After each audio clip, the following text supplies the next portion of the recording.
Hi friends, welcome to Sam institute daily current affairs. March 7, 2024 నాటి current affairs మనం discuss చేద్దాం. ఈ యొక్క మార్చ్ 7, 2024 కరెంట్ అఫైర్స్లో మనకి ప్రధానంగా ఉన్నటువంటి అంశాలు మనం చూసినట్లయితే ఇక్కడ Sahityotsav festival of the letters అనే ఒక కార్యక్రమాన్ని కేంద్ర సాహిత్య అకాడమీ నిర్వహించబోతుంది. సో ఆ సంబంధించినటువంటి ఒక సదస్సు గురించి ఉన్నటువంటి అంశాలు, MH-60R సీహాక్ హెలికాప్టర్స్ని భారత ప్రభుత్వం రక్షణ దళాల్లోకి ప్రవేశపెట్టబోతుంది. మరి ఇవి ఎక్కడి నుండి తీసుకొచ్చుకున్నాం ఇలాంటి విషయాలు. అంతేకాకుండా కేంద్ర ప్రభుత్వం భారత రాష్ట్రపతి ద్రౌపది ముర్ము చేతుల మీదుగా మరి కేంద్ర సంగీత నాటక అకాడమీ అవార్డుని ప్రదానం చేయడం జరిగింది. దానికి సంబంధించిన విశేషాలని, కొన్ని GA ట్యాగ్స్ని అండ్ మరికొన్ని సంబంధించిన రిపోర్ట్స్ని మనం ఈ సెషన్లో డిస్కస్ చేద్దామండి. సో ఓకేనండి. ఇక నెక్స్ట్ వచ్చేసి మనకి ఇక్కడ ఫస్ట్ అంశం వచ్చేసి ఇక్కడ Sahityotsav festival of the letters. So మరి కేంద్ర సాహిత్య అకాడమీ 39వ వార్షిక ఉత్సవాలని మార్చి 11 నుండి 16, 2024లో దీన్ని నిర్వహిస్తున్నారు. సో మరి ఇక్కడ భారతదేశం అంటేనే మనకి యూనిటీ ఇన్ డైవర్సిటీ ఉంటుంది. ఇది భిన్నత్వంలో ఏకత్వం ఉంటుంది. ఎన్నో భాషలు, సంస్కృతి, సాంప్రదాయాలు, పండుగలు ఇవన్నీ ఉంటాయి. ఇలాంటి నేపథ్యంలో మనకి ఇక్కడ 170 భాషలకు సంబంధించినటువంటి 11 మంది రచయితలు పాల్గొనే అతిపెద్ద ఒక ఉత్సవంగా మరి కేంద్ర సాహిత్య అకాడమీ నిర్వహించే సాహిత్యోత్సవం ఫెస్టివల్ ఆఫ్ ది లెటర్స్ ఇది న్యూఢిల్లీలో నిర్వహిస్తున్నటువంటి సందర్భం మార్చి 11 నుండి 16 మధ్యన నిర్వహిస్తున్నారు. సో ఇది ఒక ఇంపార్టెన్స్గా మనం చూసుకోవాలి. ఎందుకోసం అంటే ఈరోజు కేంద్ర సాహిత్య అకాడమీ చేసే ఏదైతే మన కార్యక్రమాలు ఉంటాయో, కేంద్ర సాహిత్య అకాడమీ చేసే ఏదైతే ప్రదానం చేసే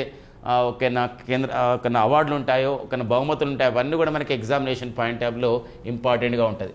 కాబట్టి ఎప్పుడు నిర్వహించారు, ఎన్నో వార్షికోత్సవం లాంటి క్వశ్చన్ చూస్తూ మరి ప్రజెంట్ మరి కేంద్ర సాహిత్య అకాడమీకి మరి కేంద్ర సాహిత్య అకాడమీకి ఎవరు దానికి ప్రెసిడెంట్గా ఉన్నారు, దాన్ని ఎవరు నిర్వహిస్తున్నారు అని చెప్పేసినప్పుడు ఒకప్పుడు చంద్రశేఖర కంబార్ అనేవారు ఉండేవారు.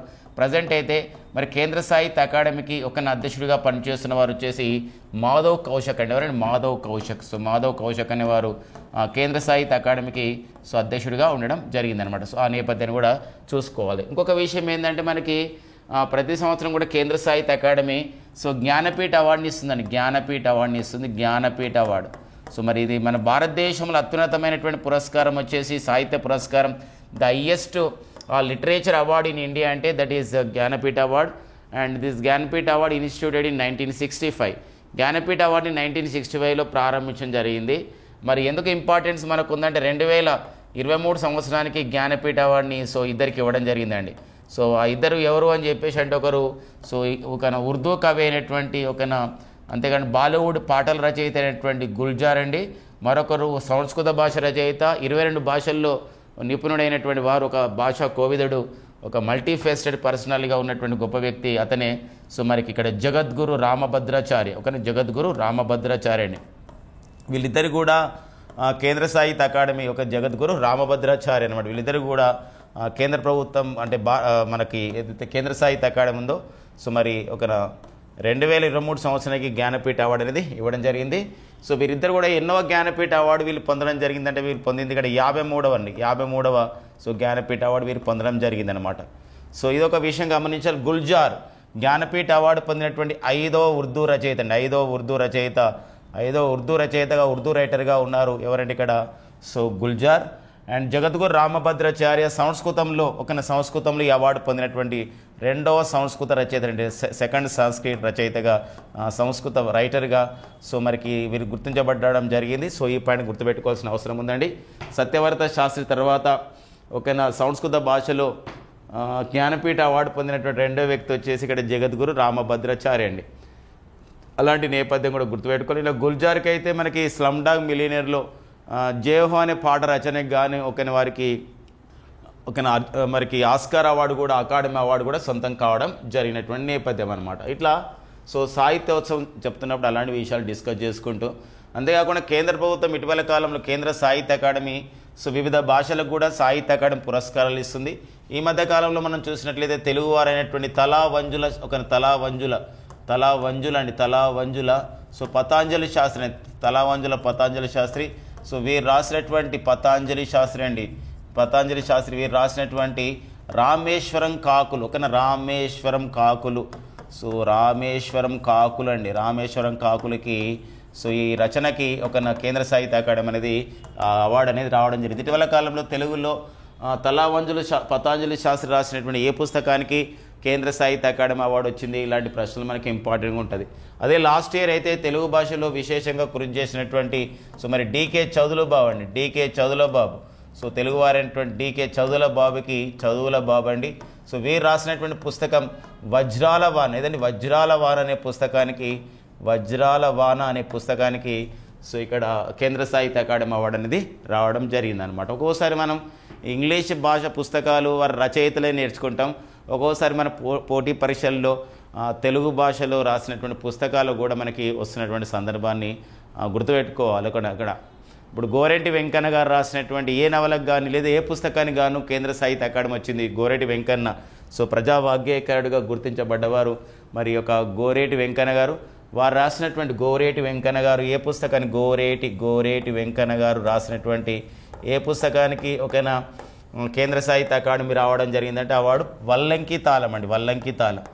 మనకైతే వల్లంకి పిట్ట అని ఒక పాట తెలుసు ఒక సినిమాలలో, బట్ ఇక్కడ పుస్తకం పేరు వచ్చేసేదంటే వల్లంకి తాళం అని చెప్పేసి ఒక రచనగాను రావడం జరిగిందనమాట, ఓకేనా. సో మరి తగుళ్ళ గోపాల్ రాసినటువంటి దండకడియం అనే పుస్తకాన్ని కూడా ఇలాంటి కేంద్ర సాహిత్య అకాడమీ అవార్డులు రావడం జరిగింది. సో కాబట్టి సో తెలుగులో వస్తున్నటువంటి రచనలపైన కూడా, తెలుగులో వస్తున్నటువంటి పుస్తకాల విశేషాలపైన కూడా మనం గుర్తుపెట్టుకోవాల్సిన అవసరం మనకు ఉంటుంది. ఇటీవల కాలంలో షామ్ పిట్రోడ్ ఒక పుస్తకం రాశాడు, ఓకేనా. సో మరి షామ్ పిట్రోడ్ రాసినట్టు ఒక పుస్తకం చాలా ఇంపార్టెంట్గా మనకు ఉంటుంది అనమాట. ఏంటంటే so redesign the world a global call to action, ఓకేనా. Redesign the world a global call to action. ఈ పుస్తకాన్ని ఒక షామ్ పిట్రోడ్ అనే ఒక సంబంధించినటువంటి ఒక నాలెడ్జ్ కమిషన్, జాతీయ నాలెడ్జ్ కమిషన్ మాజీ చైర్మన్, సో ఒడిషా రాష్ట్రానికి చెందినవారు. సో మరి వీరు ఒక మేధావిగా ఒక ఇంటెలెక్చువల్గా ఉన్నటువంటి వీరు రాసినటువంటి పుస్తకం redesign the world a global call to action. దీన్ని తెలుగులోకి ప్రపంచానికి కొత్త రూపం ఇద్దాం, ప్రపంచానికి కొత్త రూపం ఇద్దాం, కదలి రండి అని చెప్పేసి ఒక పుస్తకం అనమాట, ఓకేనా. ప్రపంచానికి కొత్త రూపం ఇద్దాం, కదలి రండి. ఈ పుస్తకానికి మరి అలా తెలుగు అనువాదం ఏ ప్రచురణ సంస్థ చేసిందండి, ఇక్కడ ఎంఎస్కో ప్రచురణ సంస్థ ఈ పుస్తకాన్ని అలా ప్రచురించడం జరిగింది. కాబట్టి ఇలాంటి క్వశ్చన్స్ చాలా ఇంపార్టెంట్గా మనకు ఉంటాయండి. సో మరి నెక్స్ట్ కరెంట్ ఎవరు చూసినట్లయితే ఇక్కడ వెరీ వెరీ ఇంపార్టెంట్ ఇక్కడ సో అమెరికా దేశానికి సంబంధించినటువంటి ఒక అమెరికా దేశంలో ఉన్నటువంటి అమెరికా లాక్హెడ్ మార్టిన్ కార్పొరేషన్ తయారు చేసినటువంటి సో ఇక్కడ MH-60R సీహాక్ హెలికాప్టర్స్ని మన భారత నావికా దళంలో ప్రవేశపెట్టబోతున్నారు. ఇది అత్యంత శక్తివంతమైన చెప్పుకోవచ్చు. అఫ్కోర్స్ మన భారతదేశం కూడా అంతకు మించి శక్తివంతమైన తయారు చేస్తుంది. అయితే కనుక కొన్ని ఒప్పందాల వల్ల మనం అక్కడ తీసుకొచ్చుకుంటున్నాం. సో ఇది మనకి ఏంటంటే మల్టీ రోల్ హెలికాప్టర్స్ రోమియో అని చెప్పేసి అంటాం. ఇవి సీహాక్, చూడండి సీహాక్ అంటారండి, సీహాక్ బాగా గుర్తుపెట్టుకోండి. సీహాక్ అంటే అర్థం చూడండి, సీహాక్, సీ అంటే సముద్రం, హాక్ అంటే డేగ ఎట్లయితే పైన ఆకాశం నుంచి పోతున్నప్పుడు కింద వస్తువులను ఎట్లా చూస్తుందో అదేవిధంగా ఈ సీహాక్ అంటే ఏంటంటే సముద్రంలో పైన ఉన్నటువంటి హెలికాప్టరు ఈ జలంతర్గాములు కానివ్వండి లేకపోతే లోపల ఉన్నటువంటి టార్పిడోస్ కానీ ఇలాంటి సంబంధించినటువంటి ఒక శత్రువు సంబంధించినటువంటి వాటిని గుర్తించి హెలికాప్టర్ నుండి ఏం చేస్తుందంటే వాటిని ధ్వంసం చేస్తాను వాటి పైనుండి. ఇది అందుకోసమే దీన్ని MH-60R సీహాక్ హెలికాప్టర్స్ అంటాం. దీన్ని మనం భారత నావికా దళంలో దీన్ని ఇంట్రడ్యూస్ చేసుకోవడం జరిగిందండి. కాబట్టి సో ఇది ఏ దేశం నుండి మనం తీసుకురావడం జరిగింది అని చెప్పేసి అంటాం. సో ఏ దేశం నుండి మనం తీసుకురావడం జరిగిందంటే సో ఈ సీహాక్ హెలికాప్టర్స్ అంటాం. దీన్ని MH-60 సో బోర్డు అక్కడ కూడా రాసి ఉన్నది. సో MH-60R అని సంబంధించినటువంటి అంటే MH అంటే ఇక్కడ మల్టీ రోల్ అని అర్థం వస్తుందండి. సో MH అంటే అర్థమైందండి ఇక్కడ మల్టీ రోల్ ఒక హెలికాప్టర్స్ అనమాట, సీహాక్ అని చెప్పేసి అంటాం. ఈ హెలికాప్టర్స్ ఇవి అమెరికా దేశం నుండి, అమెరికాలో ఏ కంపెనీ దీన్ని తయారు చేసిందంటే అమెరికాలోని లాక్హెడ్ మార్టిన్ కార్పొరేషన్ అభివృద్ధి చేసింది. దీన్ని మనం భారత నావికా దళం ఇంట్రడ్యూస్ చేయడం జరిగింది అనమాట. ఇది ఒక ఇంపార్టెన్స్గా మనం చూసుకోవాలి. దీంతో మన భారత నావికా దళం అనేది మరింత శక్తివంతం కావడం జరిగిన విషయం గమనించాం. మరింత శక్తివంతంగా సో పనిచేసే అంశం అన్నమాట భారత నావికా దళం. సో ఆ పాయింట్ గుర్తుపెట్టుకుంటూ మరి మరొక సందర్భంగా చూసుకోవాలి. మరి ఒక INS జటాయు అనేది కూడా మరొక నావికా దళం పైన అప్డేట్ మనకు ఉంది. సో మరి ఐఎన్ఎస్ జెటా ఇక్కడ కూడా అమెరికా ఈ హెలికాప్టర్స్ ఇక్కడ కూడా ఇంట్రొడ్యూస్ చేస్తారనమాట. ఏంటంటే ఇక్కడ it is a naval base, ఇది ఒక నావికా స్థావరం అనడం, మన భారత నావికా స్థావరం. భారతదేశం ఇటీవల కాలంలో కొత్తగా ఏర్పాటు చేసినటువంటి నావికా స్థావరం పేరేం పేరు, లేకపోతే ఇంగ్లీష్లో దీన్ని ఏమంటామంటే సో నావల్ బేస్ అని చెప్పేసి అంటాం. ఏదండి నావల్ బేస్. మరి కొత్తగా ఏర్పాటు చేసినటువంటి ఆ నావల్ బేస్ ఏం చెప్పేసి అన్నప్పుడు అది సో ఏదంటే అది ఒక ఐఎన్ఎస్ జెటాయు. జెటాయు అనేది ఏంటంటే ఇది మనకి ఇతిహాసాల్లో పర్టికులర్ రామాయణం వీటిలలో మనకు జెటాయు అనే ఒక పక్షి అనేది మనకు ఒక ఉంటుందన్నమాట. ఇప్పుడు ఇటీవల కాలంలో జనవరి 22, 2024 ఒక అయోధ్యలో జరిగినటువంటి రామాలయంలో కూడా మనకి 7 దేవాలయాలు ఇక్కడ ప్రారంభించినప్పుడు ఒక జటాయు అనేది కూడా ఒక పక్షిని కూడా అక్కడ ఏర్పాటు చేయడం జరిగింది, ఒక విగ్రహాన్ని. దాన్ని రామ్వంజీ సుతార్ అనే వ్యక్తి దాన్ని తీర్చిదిద్దడం జరిగిందనమాట. ఇలాంటి నేపథ్యంలో జటాయు ఎట్లయితే రక్షణ ఇస్తుందో ఈ ఇతిహాసాల్లో రామాయణంలో అట్ల విధంగా సో మన భారతదేశానికి రక్షణ ఇచ్చే ఉద్దేశంతో నావికా దళంలో ఇండియన్ నేవల్ షిప్ పేరుతో ఇండియన్ నేవల్ స్టేషన్ అని చెప్పేసి అంటే ఇక్కడ సో జనరల్ షిప్ అంటే షిప్ ఇక్కడ ఇలాంటిది ఇండియన్ నేవల్ స్టేషన్ జటాయు అనే పేరుతో ఇటీవల ఎక్కడ ఏర్పాటు చేశారు భారతదేశం అంటే మినికోయ్ అంటారు. మినికోయ్ తుండి పూర్తి పేరు. యాక్చువల్గా ఈ మినికోయ్ అనే దీవులు ఏర్పాటు చేయడం జరిగింది, ఒక ఐలాండ్. ఈ మినికోయ్ దీవి ఎక్కడ కలదని చెప్పేసి అంటే ఇటీవల కాలంలో లక్షద్వీపులలో కలదండి. లక్షద్వీపులలో మొత్తం మనకు 36 దీవులు ఉంటాయి, 36 ఐలాండ్స్ ఉంటాయి. So Lakshadweep consist of the 36 coral islands మనకు ఉంటాయి. సో మరి ఈ 36లో మరి కొన్ని మాత్రమే ఒక 10 to 12 మాత్రమే ఒక ఇన్హిబిషన్ అక్కడ ఉంటుంది. కాబట్టి ఇలాంటి నేపథ్యంలో ఒక 36 దీవులు మనకు అక్కడ ఉన్న సందర్భంలో ఒక మినికాయ్ దీవి కూడా ఒకటి ఐఎన్ఎస్ జటాయు అని చెప్పేసి ఒక నావికా స్థావరాన్ని ఏర్పాటు చేసుకున్నారు. అక్కడ కూడా సీహాక్ని ఏర్పాటు చేయబోతున్నారు అనమాట. ఎందుకోసం అంటే పటిష్టమైన భద్రత గురించి. కారణం ఒకటి ఉందండి. ఎలా కారణం ఉందంటే ఇక్కడ సో మనకి ఇక్కడ లక్షద్వీపులు అంటే ఇక్కడ ఎప్పుడైతే బాగా గుర్తుపెట్టుకోండి మై డియర్ ఫ్రెండ్స్, ఇక్కడ మాల్దీవుల దేశం ఎప్పుడైతే మాల్దీవుల దేశంలో జరిగినటువంటి రాజకీయ పరిణామాలే మనకి ఇక్కడ ఈ వార్తల్లో మనకు ఎందుకోసం అంటే మాల్దీవుల దేశంకి ఏమైనా సంక్షోభం వచ్చినప్పుడు అయితే ఎన్నోసార్లు మనమైతే ఒక ఆపరేషన్ కాక్టస్ అనే కార్యక్రమం ద్వారా అక్కడ మాల్దీవులలో సంక్షోభం వచ్చినప్పుడు మనం దాన్ని నెరవేర్చడం జరిగింది.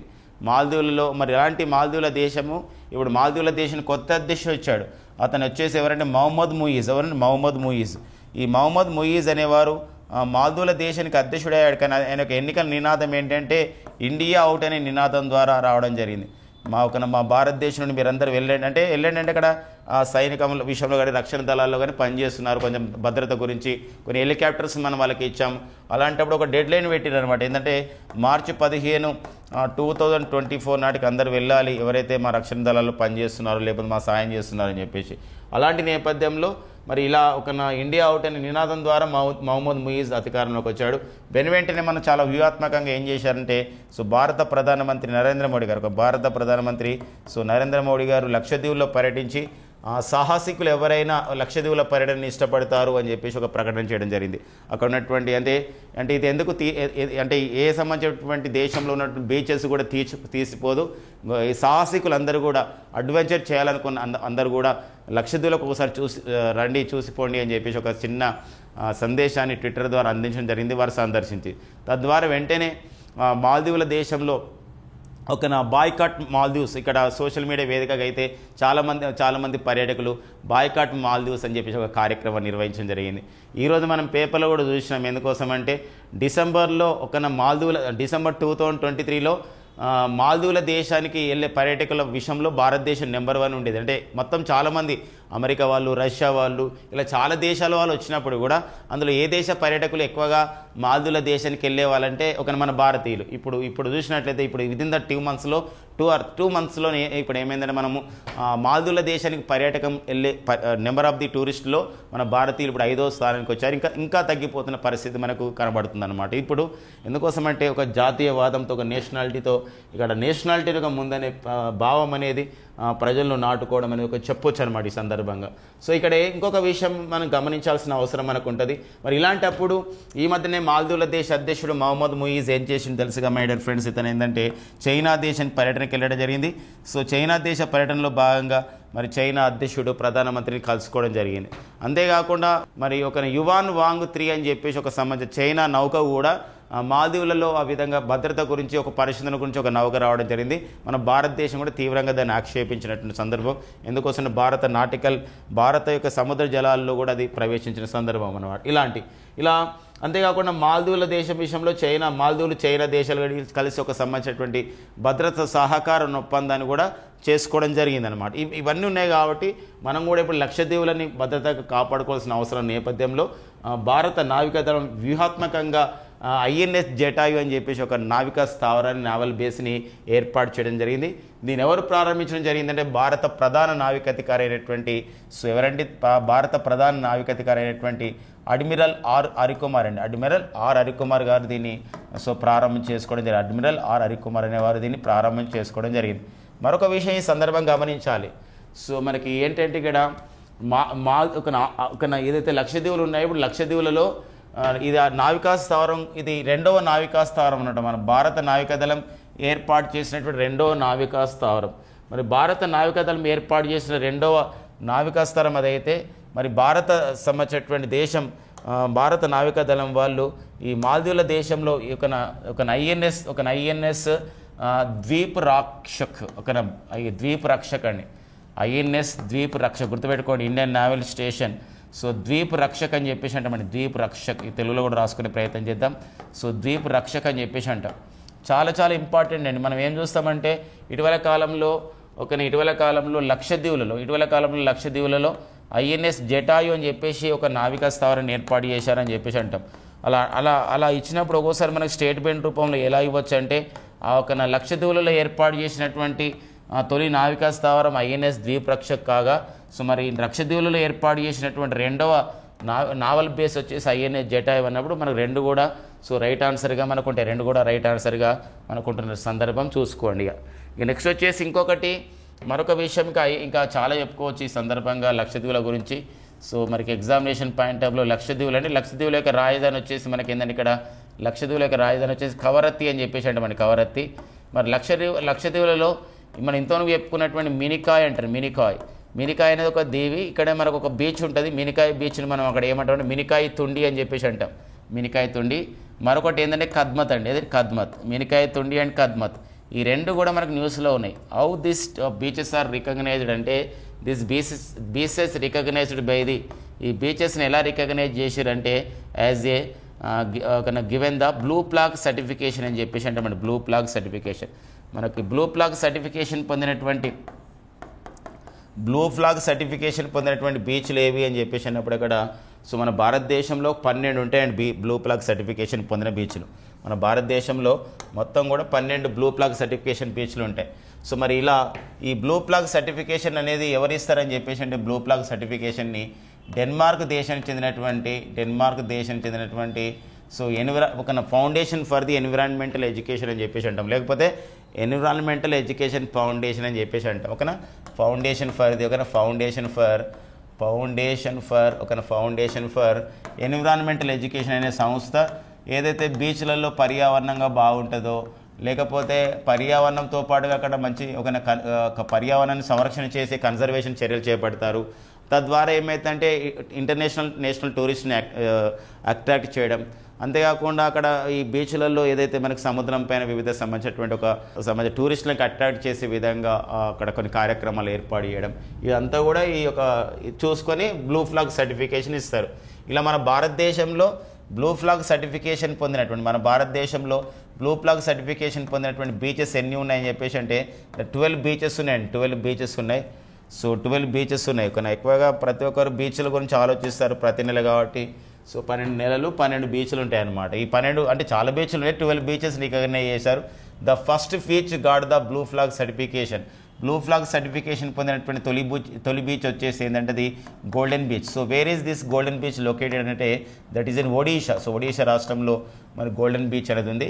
అండ్ మనకి ఆంధ్రప్రదేశ్ స్టేట్లో రిషికొండ బీచ్ అండి. విశాఖపట్నం దగ్గర ఉన్నటువంటి ఏదైతే రిషికొండ బీచ్ ఉందో మరి Rushikonda beach recognised as a blue flag certified beach అని చెప్పేసి మనకు అంటాం అనమాట. ఇలా కాన్సెప్ట్ ఆధారితమైన విషయాలు కూడా డిస్కస్ చేసుకోవాలండి. నెక్స్ట్ చూద్దాం, మనకు వెలిగొండ ప్రాజెక్ట్ అని చెప్పేసి అంటాం. ఇక్కడ ప్రకాశం జిల్లా, నెల్లూరు జిల్లా, వైఎస్ఆర్ జిల్లా, ఈ 3 జిల్లాలకి సాగురు నీరుని అందించే ప్రధానమైన ఉద్దేశంతో ప్రారంభించబడ్డటువంటి ఒక ప్రాజెక్ట్, ఒక నీటిపారుదల ప్రాజెక్ట్ అండి. ఇది నీటిపారుదల ప్రాజెక్టు.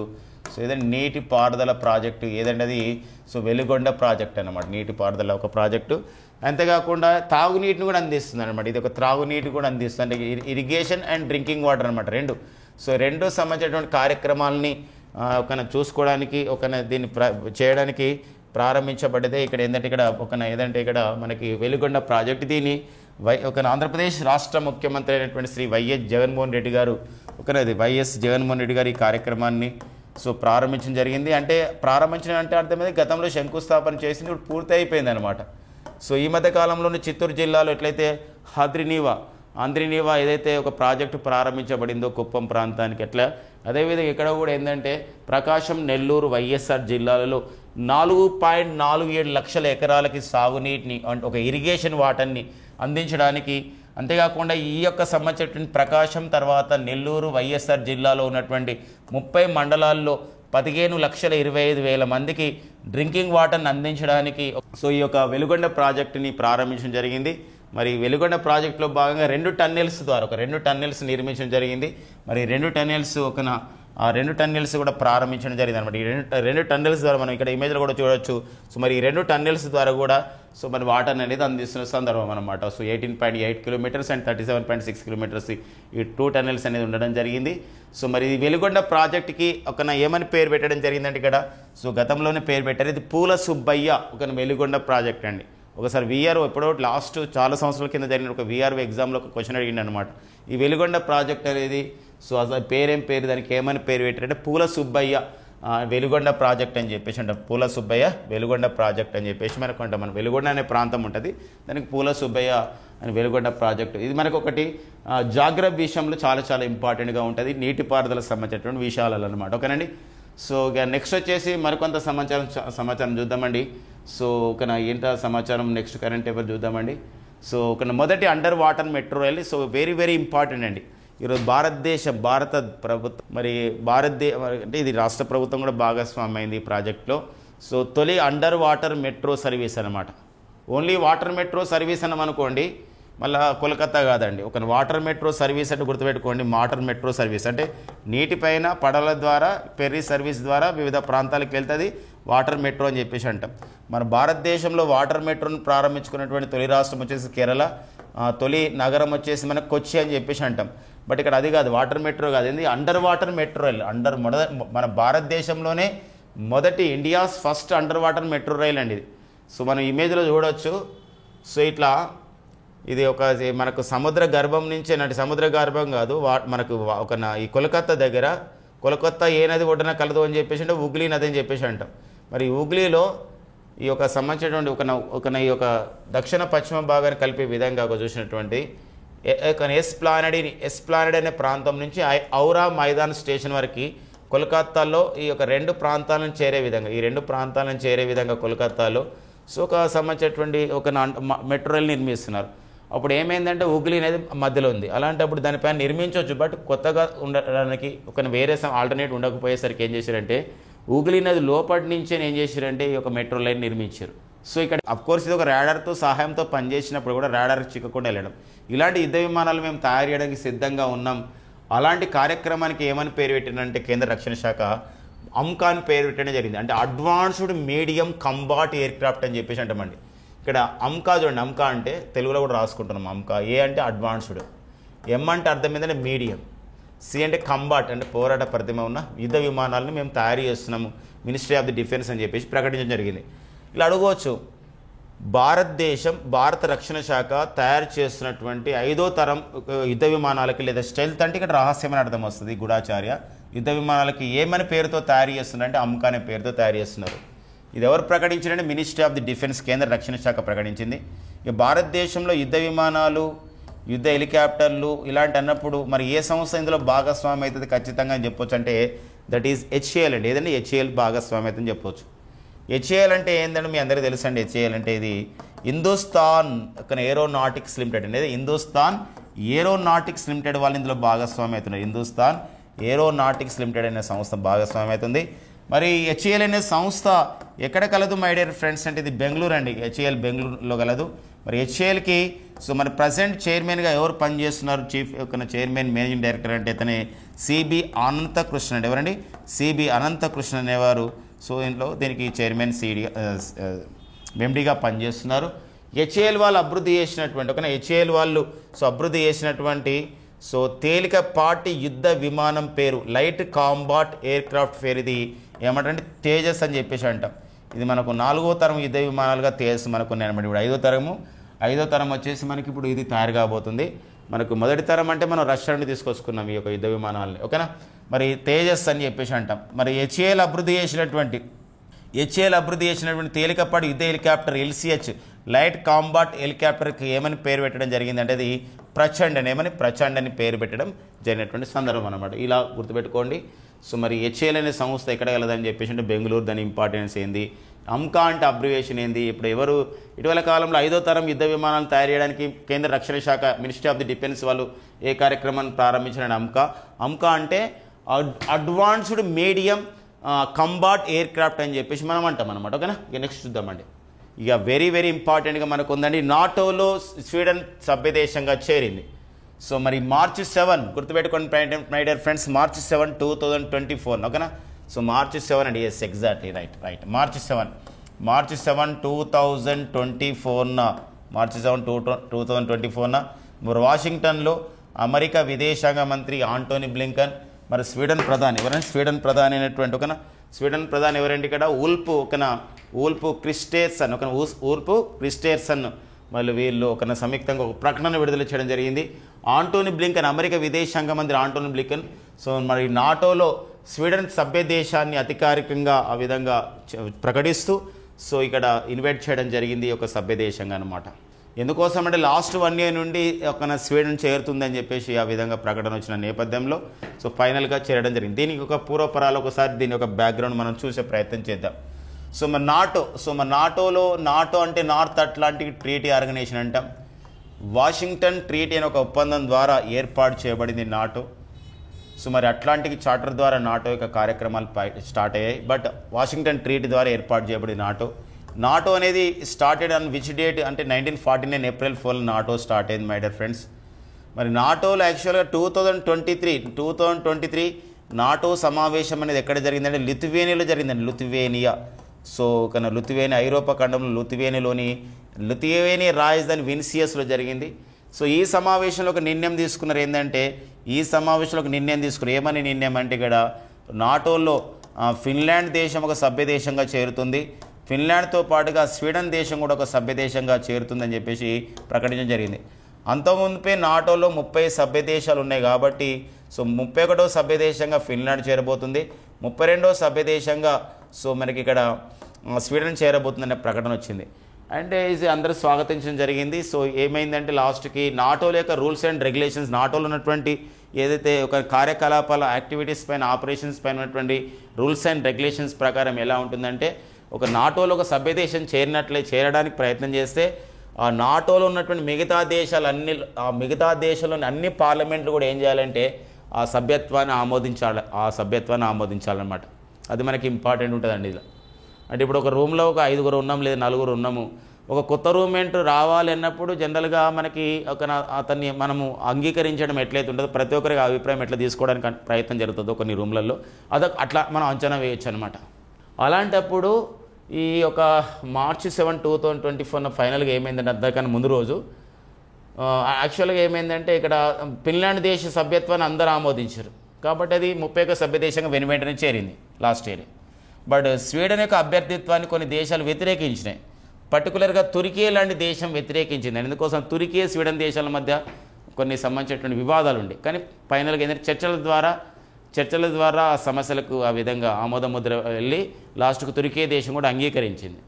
చివరిగా నాటోలో సభ్యత్వానికి స్వీడన్ దేశం యొక్క అభ్యర్థిత్వాన్ని చివరిగా ఏ దేశ పార్లమెంటు అంగీకరించిందని చెప్పేసి అంటే హంగేరీ దేశ పార్లమెంట్ అంగీకరించిందండి. హంగేరీ దేశ పార్లమెంట్ గుర్తుపెట్టుకోండి, చాలా ఇంపార్టెంట్గా ఉంటుంది.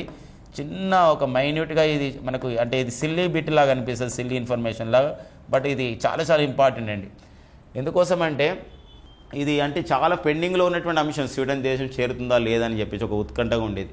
ఫైనల్గా ఏ దేశం చివరిగా అంటే నాటో అభ్యర్థిత్వాన్ని అంటే నాటోలో ఒక 32వ సభ్య దేశ అభ్యర్థిత్వంగా స్వీడన్ యొక్క మెంబర్షిప్ని ఒక అంగీకరించినటువంటి నాటోలోని 31వ సభ్య దేశం ఏది లేదా చివరి దేశం ఏదంటే హంగేరీ అండి. సో ఆ పాయింట్ గుర్తుపెట్టుకోండి. ఇది హంగేరీ ఎప్పుడైతే అంగీకరించిందో March 7, 2024న సో నాటోలో సభ్యత్వమైంది. ఈ విషయాన్ని అధికారికంగా కూడా ప్రకటించడం జరిగింది. సో మరి నాటో డైరెక్టర్ జనరల్ ఎవరంటే నాటో డైరెక్టర్ జనరల్ అయినటువంటి సో మరి జెన్స్ స్టోల్టెన్బర్గ్ అండి. ఎవరంటే gems Stoltenberg. So NATO director general అయినటువంటి మరి జెన్స్ స్టోల్టెన్బర్గ్ ఒక అధికారికంగా ఈ నార్వే దేశం చెందిన ఇతను అధికారికంగా ప్రకటించడం జరిగిందనమాట. సో ఈ పాయింట్ అనేది మనకు చాలా చాలా ఇంపార్టెంట్గా మనకు ఉంటుందన్నమాట. అంతేకాకుండా మరి నాటో ఈ నాటో విస్తరించడానికి గల కారణం ఏం చెప్పేసి అన్నప్పుడు ఇక్కడ నాటో ఎవరి యొక్క నేతృత్వంలో పనిచేస్తుంది, నాటోని ఎవరు లీడ్ చేస్తారంటే there is no doubt at all అండి, అమెరికా లీడ్ చేస్తుంది. ఆ అమెరికా లీడ్ చేస్తుందని మనం ఎలా చెప్తున్నామంటే జెన్స్ స్టోల్టెన్బర్గ్ చెప్పిన తర్వాత కూడా అమెరికా విదేశాంగ మంత్రి అయినటువంటి ఆంటోనీ బ్లింకన్ ఈ నాటోలో స్వీడన్ యొక్క ప్రధానితో కలుసుకొని ప్రకటన చేయడం కూడా సో ఆ విషయాన్ని మనం ధృవీకరించినట్ల వాళ్ళం అవుతాం అన్నమాట. సో ప్రస్తుతం ఉన్నటువంటి రష్యా ఉక్రెయిన్ యొక్క సంక్షోభ సమయంలో, రష్యా ఉక్రెయిన్ ఒక యుద్ధ సమయంలో నాటోలో ఇలా చేరికలు జరపడం అనేది రష్యాకు ఏమవుతుందంటే ఒక వ్యతిరేకంగా పనిచేసిన భావన ఉంటుంది. రష్యాను ఆ విధంగా ఒక రెచ్చగొడుతున్న ధోరణి కూడా మనకు కనబడుతుంది. ఆ నేపథ్యంలో మరి రష్యా ఎలాంటి చర్యలు చేపడుతుంది ఉక్రెయిన్ పైన అనే విషయం కూడా మనం అక్కడ చూసుకోవాల్సిన అవసరం ఉందని మనకు విశ్లేషకులు భావిస్తున్నారు అనమాట. ఓకేనండి. ఇక నెక్స్ట్ వచ్చేసి మరొక విషయం ఉంది నాటో విషయంలో. మరి నాటో ప్రధాన కార్యాలయం ఎక్కడంటే ఒక్కోసారి స్టాక్ జీకేకి వెళ్తే నాటో ప్రధాన కార్యాలయం ఎక్కడ ఉందంటే బెల్జియంలో ఉందండి. నాటో ప్రధాన కార్యాలయం బెల్జియంలో ఉంది. సో బెల్జియంలో చూడండి, బెల్జియంలో 2 సంస్థల ప్రధాన కార్యాలయాలు ఉంటాయి. నాటో ప్రధాన కార్యాలయం బెల్జియం ఉంది. అండ్ నెక్స్ట్ వచ్చేసి ఇంకొక విషయం ఏంటంటే నాటో ప్రధాన కార్యాలయం బెల్జియంలో ఉంది. అండ్ మనకి యూరోపియన్ యూనియన్ ప్రధాన కార్యాలయం కూడా ఎక్కడ కలదని చెప్పేసి అంటే బెల్జియంలో ఉంది. ఇటీవల కాలంలో ఐరోపా ఖండంలో ఏదైతే పర్యావరణాన్ని జీవావరణాన్ని ధ్వంసం చేయడం ఒక క్రైమ్గా ఒక జాతీయ అంతర్జాతీయ నేరంగా ప్రకటించినటువంటి దేశంగా కూడా ఏదంటే బెల్జియం దేశం అనేది ఉందన్నమాట. ఆ పాయింట్ కూడా గుర్తుపెట్టుకోవాలి. ఓకేనా. సో ఇక బెల్జియంని మనకు ఇంకా ఏమంటామంటే కాక్పిట్ ఆఫ్ యూరోప్ అని చెప్పేసి అంటాం. కొందరు అసిస్టెంట్ లోకో పైలట్స్, ఆర్ఆర్బి ఇలాంటి ఎగ్జామ్స్ కూడా ఉన్నాయి ఈ మధ్యలో ఎస్ఎస్సి జీడీలు కాబట్టి. సో కాక్పిట్ ఆఫ్ యూరోప్ అని చెప్పేసి కాక్పిట్ ఆఫ్ యూరోప్ అండి. సో కాక్పిట్ ఆఫ్ యూరోప్ అని చెప్పేసి అంటాం. కాకిపిట్ట కాదండి ఇది. సో కాకి పిట్ట కాదు, ఏంది చెప్పండి, కాక్పిట్ అని చెప్పేసి అంటాం అనమాట. కాక్పిట్ అంటే ఒక రహస్య ప్రాంతం అని అర్థం వస్తుంది. ఓకేనా. కాక్పిట్ ఆఫ్ యూరోప్ అని ఏ దేశాన్ని పిలుస్తారంటే అది సో యూరోప్ని బెల్జియం దేశాన్ని పిలుస్తారనమాట. ఓకేనా. సో ఈ 2 పాయింట్స్ చూసుకోవాలండి. ఇక సీ స్పేస్ అండి. సీ స్పేస్ అని చెప్పేసి అంటాం. సిఎస్ స్పేస్ కాదండి, ఇలా రాయాలి దాన్ని యాక్చువల్గా సీ స్పేస్ అని చెప్పేసి అంటాం. ఒక సీ స్పేస్ ఇలా అని రాయొచ్చు, లేకపోతే ఇలా అని రాయొచ్చు. ఓకేనా. సో ఇలాంటప్పుడు ఏందండి సీ స్పేస్ అంటే ఇది India's first government owned OTT platform by A state. భారతదేశంలో ఒక రాష్ట్ర ప్రభుత్వం చేత ఏర్పాటు చేయబడేటువంటి ఫస్ట్ ఓటీటీ ప్లాట్ఫామ్ అండి. ఓటీటీ అని చెప్పేసి అంటాం. OTT platform. చాలామంది అనుకుంటాం ఓటీటీలో టెలివిజన్లో ఉంటుంది అనుకుంటాం. టెలివిజన్ కాదండి. ఓటీటీలో అర్థం ఏంటంటే ఓవర్ ద టాప్ అని అర్థం వస్తుంది. టాప్ లేచిపోవాలన్నమాట. ఇదే ఓవర్ ద టాప్. చూసి ఈ మధ్యలో మస్తు మంది ఓటీటీకి అలవాటు పడి అంటే ఓటీటీకి బాగా వాళ్ళకు హ్యాబిచువేట్ అయిపోయారు వాళ్ళకు సో అలాంటి పరిస్థితి అనమాట. మరి ఓవర్ ద టాప్ అని చెప్పేసి అంటారు. ఈ డిస్నీ హాట్స్టార్స్ కానివ్వండి, లేకపోతే నెట్ఫ్లిక్స్ కానివ్వండి, ఆహా, ఇవన్నీ కూడా మనకు ఓటీటీ అమెజాన్ ప్రైమ్ కానివ్వండి, ఇవన్నీ ఓటీటీ ప్లాట్ఫామ్స్. కానీ మస్తు పైసలు ఉంటాయి వాళ్ళకంటే, అయితే ఆఫర్స్ కూడా ఉంటాయి. అయితే ఇక్కడ మరి ఫస్ట్ టైం అనమాట ఒక గవర్నమెంట్, ఒక రాష్ట్ర ప్రభుత్వం ఏం చేసిందంటే ఇట్లా ఓటీటీ ప్లాట్ఫామ్ని ఏర్పాటు చేసుకుంది. తమ ప్రజలకు అంత ఖర్చు ఎక్కువ వద్దు, ఇది చూస్తే చాలని చెప్పేసి. ఏ రాష్ట్ర ప్రభుత్వం అంటే ఇలా దేశంలో ఇలా వినూత్నమైన నిర్ణయాలు ఎక్కడ ఉంటాయంటే చాలా డైవర్జెంట్గా ఉంటాయి, చాలా సృజనాత్మకమైన విషయాలు ఉంటాయి అన్నమాట. ఆ రాష్ట్రంలో విభిన్నమైన నిర్ణయాలు ఉంటాయి. ఇంకొకటి అయితే పెద్ద ఖర్చుతో ఉండేది, పెద్దగా మన తెలుగు రాష్ట్రాలలాగా పెద్దగా ఆ విధంగా గవర్నమెంట్ స్కీమ్స్ ఏముండవు. అంటే ఇక్కడ డబ్బులు ఇచ్చే కార్యక్రమం ఉండదు. ఇలాంటి పరిస్థితుల్లో మరి వినూత్నమైన కార్యక్రమం అంటే ఇక్కడ ఏంటంటే ఇక్కడ తక్కువ ఖర్చుతోనే ఒక 75-100 రూపాయలతోనే ఓటీటీ ఛానల్ వస్తుంది అనమాట. ఓటీటీ డౌన్లోడ్ చేసుకుంటారు. ఏ రాష్ట్రం అది వినూత్నమైన చర్య తీసుకుంటుందంటే అది సో కేరళ రాష్ట్రం అనేది Kerala state. So Kerala state ఈ నిర్ణయం తీసుకోవడం జరిగింది. ఇది ప్రారంభించారనమాట. కేరళ ముఖ్యమంత్రి అయినటువంటి సో పినరాయి విజయన్ అండి. ఎవరండి? కేరళ ముఖ్యమంత్రి వచ్చేసి పినరాయి విజయన్ గారు. పినరాయి విజయన్ అంటారు కేరళ ముఖ్యమంత్రి. సో పినరాయి విజయన్ గారు. సో ఇది యాక్చువల్గా ఇది ప్రకటించి 6 months అవుతుంది, ఇప్పుడు అమల్లోకి వచ్చిందనమాట. భారతదేశంలోనే ఈ క్రింది ఏ రాష్ట్రం సొంతంగా ఓటీటీ ఒక ప్లాట్ఫామ్ని సీ స్పేస్ అనే పేరుతో, సీ స్పేస్ అంటే సినిమా స్పేస్ అని చెప్పొచ్చు అనమాట. ఇక్కడ అంటే మనిషి అన్నాక కాసింత కళాపోషణ ఉండాలి కాబట్టి సినిమాలు అనేది ఒక ఎంటర్టైన్మెంట్ కిందకి వస్తాయి. కొన్ని రాష్ట్రాలు అయితే పరిశ్రమ హోదా కూడా ఇచ్చాయి సినిమాలకి, ఇక కొన్ని రాష్ట్రాలు ఇవ్వలే. మిజోరం కానివ్వండి, లేకపోతే మహారాష్ట్ర లాంటి రాష్ట్రాలు అయితే ఇండస్ట్రీ స్టేటస్ కూడా ఇచ్చాయి. సో అలాంటి పరిస్థితుల్లో సీ స్పేస్ అనేది ఇక్కడ ఒక ఓటీటీ ప్లాట్ఫామ్ అనేది కేరళ రాష్ట్రం తీసుకురావడం జరిగిందండి. ఇక ఈ సందర్భంగా మరి కేరళ గురించి మనం చెప్పుకోవాల్సిన కొంచెం అంశం మనకు ఉంది. మరి కేరళ సీఎం పినరాయి విజయన్ అయితే కేరళ గవర్నర్ ఒకరు ఉన్నారంటే అతని పేరే మొహమ్మద్ ఆరిఫ్ ఖాన్ అండి. కేరళ గవర్నర్ వచ్చేసి మొహమ్మద్ ఆరిఫ్ ఖాన్ అని చెప్పేసి అంట. సో ఈ పాయింట్ కూడా చూసుకోండి. భారతదేశంలోనే తొలి కాంగ్రెసేతర ముఖ్యమంత్రి ఒక రాష్ట్రానికి పనిచేసిండంటే అతను నంబూద్రి ప్రసాద్, ఈఎంఎస్ నంబూద్రి ప్రసాద్. గుర్తుపెట్టుకోండి, భారతదేశంలో the first non Congress CM to a state in India. భారతదేశంలో first non Congress CM a state in India EMS Namboodiri Prasad అనే అంశాన్ని మనం గుర్తుపెట్టుకోండి. ఓకేనా. ఇక కేరళ గురించి చెప్పుకున్నట్లయితే సో మనకి తుంబా విక్రమ్ సారాభాయ్ స్పేస్ సెంటర్ ఇటీవల కాలంలో భారత ప్రధాని నరేంద్ర మోడీ గారు 4 వ్యోమోగాముల్ని మేము ఒక భారత దూతలుగా రోదసిలోకి స్పేస్లోకి పంపిస్తున్నామని చెప్పేసి సో మన ఫిబ్రవరి 2024లో ప్రకటన చేయడం జరిగింది. వాళ్ళని ఇంట్రడ్యూస్ చేయడం కూడా జరిగింది. ప్రశాంత్ బాలకృష్ణన్ నాయర్, అంగద్ ప్రతాప్, అజిత్ కృష్ణన్ అండ్ శుభాంశు శుక్ల. అలాంటి నేపథ్యం కూడా ఇంపార్టెంట్గా మనకు ఉంటుంది. కాబట్టి విక్రమ్ సారాభాయ్ స్పేస్ సెంటర్ ఎక్కడ కలదు అని చెప్పేసి అంటే ఇది కేరళలో కలదు. కేరళలోని తిరువనంతపురంలో కలదు. కేరళలోని తిరువనంతపురంలో కలదు. మరి తిరువనంతపురంలో ఉన్నటువంటి అది తుంబా వద్ద కలదు అనేది తుంబా వద్ద ఈ సంబంధించి కలదు అనమాట. దీనికి ప్రజెంట్ విక్రమ్ సారాభాయ్ స్పేస్ సెంటర్కి డైరెక్టర్గా పనిచేస్తున్న వారు వచ్చేసి ఎవరంటే ఉన్ని కృష్ణన్ నాయర్ అండి. ఎవరండి? ఉన్ని కృష్ణన్ నాయరు. సో పనిచేస్తున్నటువంటి సందర్భం అనమాట. ఈ పాయింట్ కూడా గుర్తుపెట్టుకోండి. ఓకేనా. ఇక నెక్స్ట్ మనం చూద్దాం. భారతదేశంలో తొలిసారిగా ఒక హైడ్రోజన్ ప్లాంట్ని అంటే స్వదేశీయంగా హైడ్రోజన్ ప్లాంట్ని అంటే హైడ్రోజన్ని ఇంధనాన్ని తయారు చేయడానికి స్వదేశీయంగా హైడ్రోజన్ ప్లాంట్ని ఇటీవల కాలంలో మనకి హైడ్రోజన్ ప్లాంట్ స్వదేశంగా తయారు చేసుకొని హైడ్రోజన్ ప్లాంట్ ద్వారా ఏం చేశారంటే ఒక ఫెర్రీ సర్వీస్ అంటే ఒక పడవను కూడా తయారు చేయడం జరిగింది. ఆ ఫెర్రీని ఎక్కడ తయారు చేశారని చెప్పేసి అంటే అది హైడ్రోజన్ ప్లాంట్ ద్వారా వచ్చే ఈ ఒక హైడ్రోజన్ ద్వారా పడవ నడిచే కార్యక్రమానికి ఎక్కడ శ్రీకారం చుట్టడం జరిగిందంటే అది కొచ్చిన్ షిప్ యార్డ్ లిమిటెడ్ కొచ్చిలో శ్రీకారం చుట్టడం జరిగిందనమాట. అలాంటి నేపథ్యం కూడా ఇంపార్టెంట్గా ఉంటుందండి. సో జస్ట్ మనం hydrogen India's first green hydrogen plant అండి ఇది. అంటే స్వదేశంగా ఫస్ట్ టైం ఏం చేశారంటే ఇక మన దేశంలో హైడ్రోజన్ ప్లాంట్స్ ఏర్పాటు చేస్తున్నారు. ఇంతకు కూడా డిస్కస్ చేసిన కేరళలో కూడా.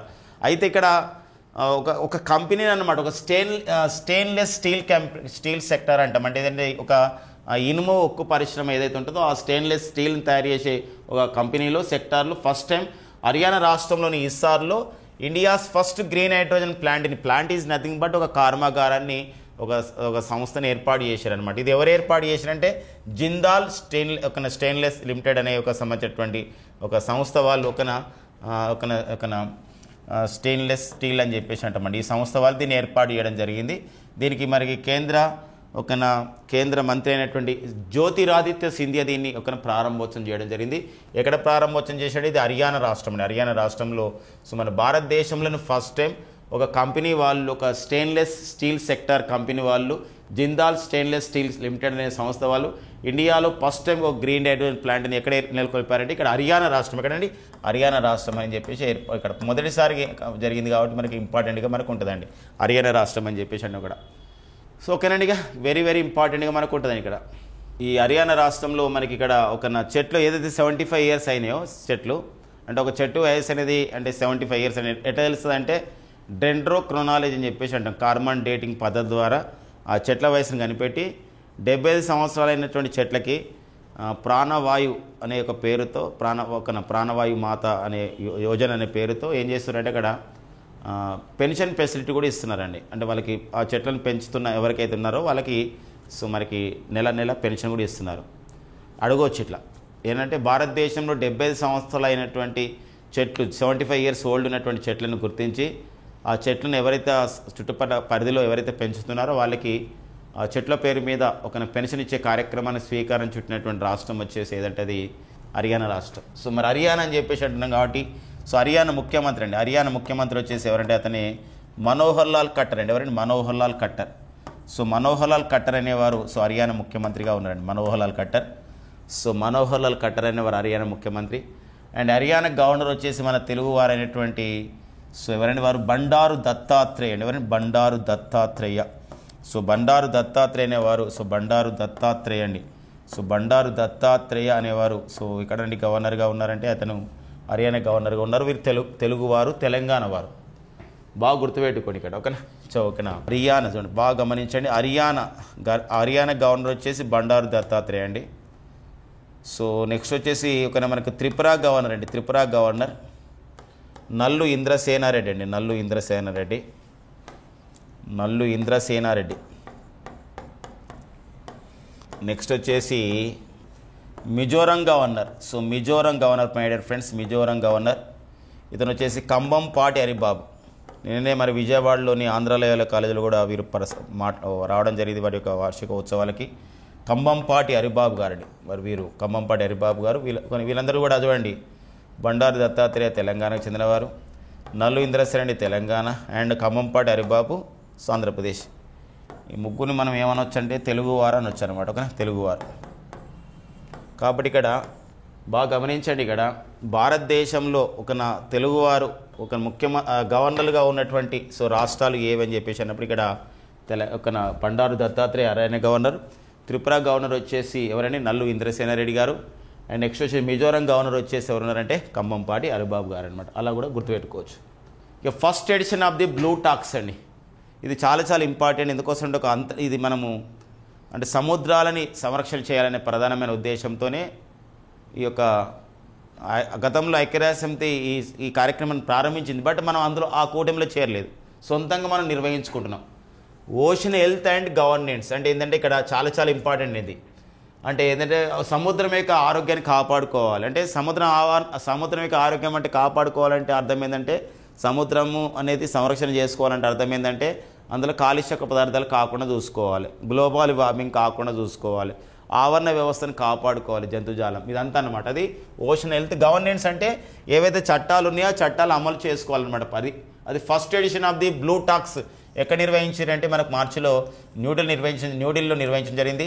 కేంద్ర భూపరిజ్ఞానం శాఖ మంత్రి అయినటువంటి ఇక్కడ కిరణ్ రిజిజు గారు ఇందులో పాల్గొనడం జరిగింది అన్నమాట. వెరీ వెరీ ఇంపార్టెంట్ అండి బ్లూ టాక్స్, గుర్తుపెట్టుకోండి. బ్లూ టాక్స్ ఇటీవల వార్తల్లో ఉన్నటువంటి బ్లూ టాక్స్ అనేది దేని సూచిస్తాయని చెప్పేసి అంటాం. బ్లూ టాక్స్ అని దేని సూచిస్తుంది అంటే ఇక్కడ సో సముద్ర వాతావరణాన్ని కాపాడుకోవడం, గుర్తుపెట్టుకోండి, సముద్ర ఆరోగ్యాన్ని కాపాడుకోవడం, సముద్ర వాతావరణాన్ని ఎకోసిస్టమ్ లేదు సముద్ర వాతావరణం అంటే ఆవరణ వ్యవస్థ, సముద్ర ఆవరణ వ్యవస్థని ఎకోసిస్టమ్ ఆఫ్ ది సీని కాపాడుకోవడం అనే ప్రధానమైన ఉద్దేశం ఓషన్స్ అనేది ఇది బ్లూ టాక్స్ అనే కార్యక్రమం అనేది ప్రారంభించడం జరిగింది. సో మనకి ఐక్యరాజ్యసమితి నిర్వహిస్తున్న బ్లూ టాక్స్లో మన భాగస్వామ్యం లేం కాబట్టి సో సొంతంగా ఈ నిర్ణయం ఇక్కడ తీసుకోవడం జరిగింది అనమాట. వెరీ వెరీ ఇంపార్టెంట్గా ఈ సంబంధించిన విషయం ఉంటుందండి. ఇక మార్చి 7 అండి. సో మార్చి 8 అంతర్జాతీయ మహిళా దినోత్సవం జరుపుకుంటాం. దానికన్నా ముందు మార్చి 7 మనకు జన ఔషధి దినోత్సవం జరుపుకుంటాం. జన ఔషధి జనరిక్ మెడిసిన్స్ అనమాట. ప్రధానమంత్రి భారతీయ జన ఔషధి పరియోజన కార్యక్రమంలో భాగంగా 2019 నుండి ప్రతి సంవత్సరం కూడా జన ఔషధి దినోత్సవం జరుపుకుంటాం. అంతేకాకుండా మార్చి 1 నుండి 7 అండి, ఈ మార్చి 1 నుండి 7 2024ని మనం జన ఔషధి వారోత్సవంగా వారోత్సవంగా జరుపుకుంటామని జన ఔషధి వారోత్సవంగా జరుపుకుంటున్నటువంటి సందర్భం అనమాట. కాబట్టి ఇక్కడ సో మరి ఈ సంబంధించిన విషయాన్ని గమనించాలంటే జన ఔషధి వారోత్సవం ఎప్పుడు జరుపుకుంటామని చెప్పేసి అంటే ఇక్కడ మార్చి 1 నుండి 7 2024 దినోత్సవం వచ్చేసి మార్చి 7 అయితే ఏంది జన ఔషధి అంటే ఏంటంటే జనరిక్ మెడిసిన్స్ అనమాట. జనరిక్ మెడిసిన్ అని చెప్పేసి అంటాం. ఏదైతే ఒక సంస్థలు ఫార్మస్యూటికల్ కంపెనీస్ ఉంటాయో మరి జనరిక్ మెడిసిన్స్ని అంటే ఒక కార్పొరేట్ సోషల్ రెస్పాన్సిబిలిటీలో భాగం కానివ్వండి, వాటిపైన పేటెంట్ కానీ రాయల్టీ అయిన తర్వాత కానివ్వండి తక్కువ ధరకు ఏం చేయాలంటే ఒక మందులను సప్లై చేయాల్సిన అవసరం ఉంటుంది ఆ ఫార్మస్యూటికల్ కంపెనీస్. అది దాన్ని అందరికీ అందుబాటులోకి తీసుకురావాలి అలాంటి మెడిసిన్స్. ఎందుకోసం బయట ఒక 100 రూపీస్ ఉన్నటువంటి మెడిసిన్ ఇక్కడ జనరిక్ మెడిసిన్ ఒక 20 రూపీస్గా అవైలబుల్గా ఉంటుంది. అలాంటి వాటిని ఆ విధంగా ప్రాచుర్యంలోకి తీసుకురావడానికి ministry of the chemicals and fertilisers సంస్థ అంటే కేంద్ర రసాయనిక ఎరువులు ఆ విధంగా రసాయనిక అండ్ ఎరువుల మంత్రిత్వ శాఖ వాళ్ళు ఈ జనౌషధి దినోత్సవాన్ని ప్రతి సంవత్సరం కూడా మార్చి 7న నిర్వహిస్తున్నటువంటి సందర్భం అండి. ఓకేనా.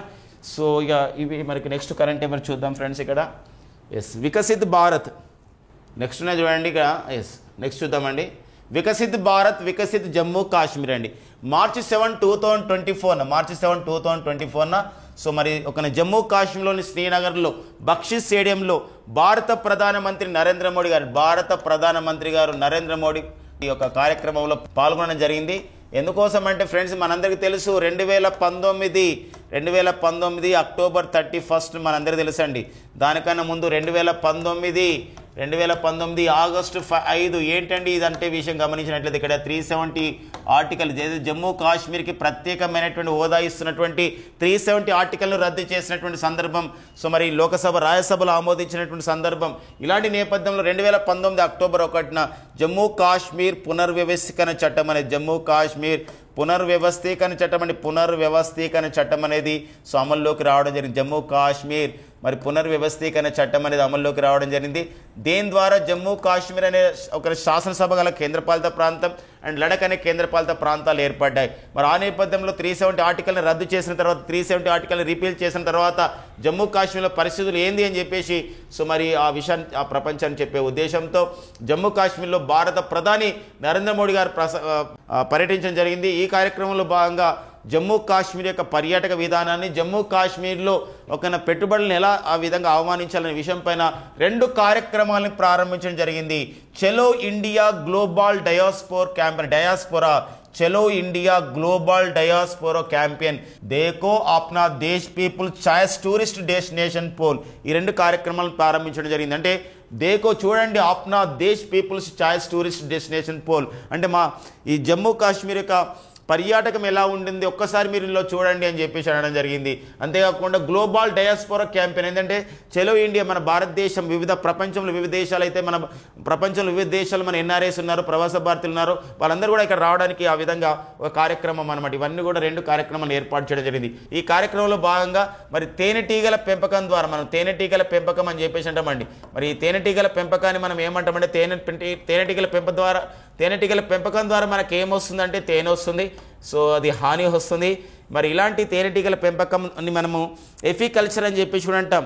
ఒక ఎపికల్చర్, మరి ఎపికల్చర్ ద్వారా ఉపాధి పొందుతున్నటువంటి నజీం నజీర్ ఆ విధంగా సత్కరించడం జరిగింది భారత ప్రధాని నరేంద్ర మోడీ గారికి. మనం ఇక్కడ చూడొచ్చండి, ఇక్కడ దాదాపుగా ఒక 53 ప్రాజెక్టులు ఆ విధంగా అక్కడ ప్రారంభించడం జరిగింది. వివిధ సంబంధించినటువంటి శంకుస్థాపన ప్రారంభోత్సవం.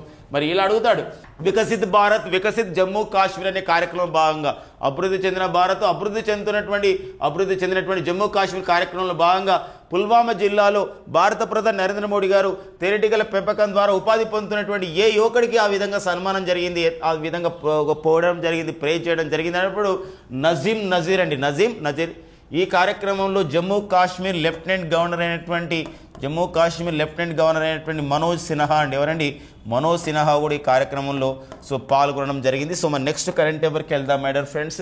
సో మరి ఆర్టిఫిషియల్ ఇంటెలిజెన్స్ మీన్స్ అండి మన భారతదేశ వ్యాప్తంగా సో భారత్లో మనకి మొత్తం కూడా ఆర్టిఫిషియల్ ఇంటెలిజెన్స్ అని చెప్పేసి అంటాం, అంటే కృత్రిమ మేధస్సు అని చెప్పేసి అంటామండి.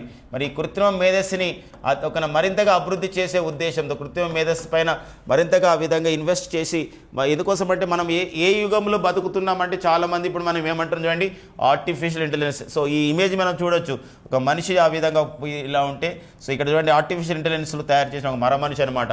సో వీరిద్దరు దగ్గరగా అవుతున్న సందర్భం మనకు ఉంటుంది అనమాట. ఇలాంటి యూజ్ చేసుకునే విధానం గవర్నమెంట్ ఆఫ్ ఇండియా ఆర్టిఫిషియల్ ఇంటెలిజెన్స్ని ఆ విధంగా మరింతగా అభివృద్ధి చేసే విషయంతో ఈ సంవత్సరం ఎన్ని కోట్లను కేటాయించడం జరిగిందంటే 10,372 కోట్లతో ఆర్టిఫిషియల్ ఇంటెలిజెన్స్ మిషన్స్ని ఆ విధంగా ప్రారంభిస్తున్నట్లు సో భారత ప్రభుత్వం ప్రకటించడం జరిగిందనమాట. సో చాలా చాలా ఇంపార్టెంట్గా మనకు ఉంటుంది. సో కృత్రిమ మేధస్సు అనే విషయం, మరి కృత్రిమ మేధస్సు అనే పదాన్ని artificial intelligence the word artificial intelligence ప్రపంచంలో ఫస్ట్ టైం అనంట ఏంటండి ఆర్టిఫిషియల్ ఇంటెలిజెన్స్ అనే పదాన్ని ఫస్ట్ టైం ఎవరు దీన్ని ప్రతిపాదించడం జరిగిందంటే జాన్ మ్యాక్కార్టీ 1984లో అమెరికా దేశం చెందిన వీరు ఈ ఆర్టిఫిషియల్ ఇంటెలిజెన్స్ అనే ఒక పదాన్ని సో ఒక ఆ వర్డ్ని ప్రతిపాదించడం జరిగినటువంటి సందర్భము గుర్తుపెట్టుకోండి. సో ఈ పాయింట్ మనం చూసుకోవాలి. సో ఇది ఆర్టిఫిషియల్ ఇంటెలిజెన్స్ పైన. సో మరి ఇప్పుడు అన్నీ కూడా చాలా సంస్థలు కూడా ఆర్టిఫిషియల్ ఇంటెలిజెన్స్ కృత్రిమ మేధస్సుతో పనిచేస్తున్న సందర్భం, ఆర్టిఫిషియల్ ఇంటెలిజెన్స్ టూల్స్ అనేది మనకు రావడం జరుగుతుంది. చాట్ జీపీటీస్ వస్తున్న సందర్భం, మరి ఆర్టిఫిషియల్ ఇంటెలిజెన్స్తో రోబోట్స్ ఆ విధంగా తయారు చేస్తున్న సందర్భం, ఇలా రకరకాలైనటువంటి అంశాలు మనకు అప్డేట్స్గా ఉంటున్నాయి.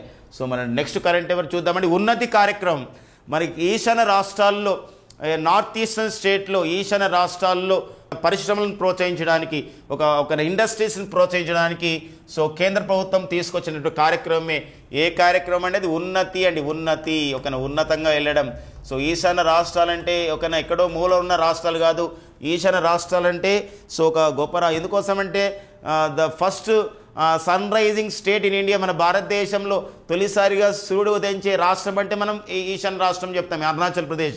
అలా అది సూర్యుడు ఉదయించడం అంటే ఓన్లీ పేరే కాదు, అక్కడ నిజమైనటువంటి అభివృద్ధి కావాలి అనే ప్రధానమైన ఉద్దేశంతో మరి భారత ప్రభుత్వం 10,037 కోట్ల రూపాయలతో ఉన్నతి అనే కార్యక్రమాన్ని మనకు 2024 అంటే ఈ సంవత్సరం నుండి అమలు చేస్తున్న సందర్భం అన్నమాట. ఇది కేంద్ర మంత్రిమండలి ఆమోదం చేసింది. ఇంతవరకు చేసిన ఆర్టిఫిషియల్ ఇంటెలిజెన్స్ కార్యక్రమం కూడా కేంద్ర మంత్రిమండలి ఆమోదించింది అనమాట.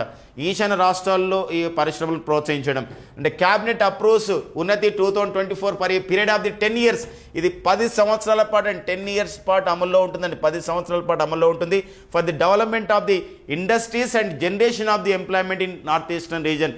ఓన్లీ పరిశ్రమలను ప్రోత్సహించడమే కాదండి, పరిశ్రమలతో పాటుగా ఇక్కడ ఉపాధిని కల్పించడం, ఉద్యోగ అవకాశాలు కూడా కల్పించడం, ఎంప్లాయ్మెంట్ను కూడా కల్పించడం అనే ప్రధానమైన ఉద్దేశం ఉంటుందండి. సో ఇది ఈ ఉద్దేశంతోనే మరి ఉన్నతి అనే కార్యక్రమాన్ని ప్రారంభించారు. సో ఉన్నతి కార్యక్రమం యొక్క అబ్రివేషన్ ఉందండి. ఉన్నతి చూడండి, ఉన్నతి ఇంగ్లీష్లో రాసుకుంటే దానికి అబ్రివేషన్ ఉంటుంది ఉత్తర్ పూర్వ ట్రాన్స్ఫర్మేటివ్ ఇండస్ట్రియలైజేషన్ స్కీమ్ అని చెప్పేసి అంటామండి.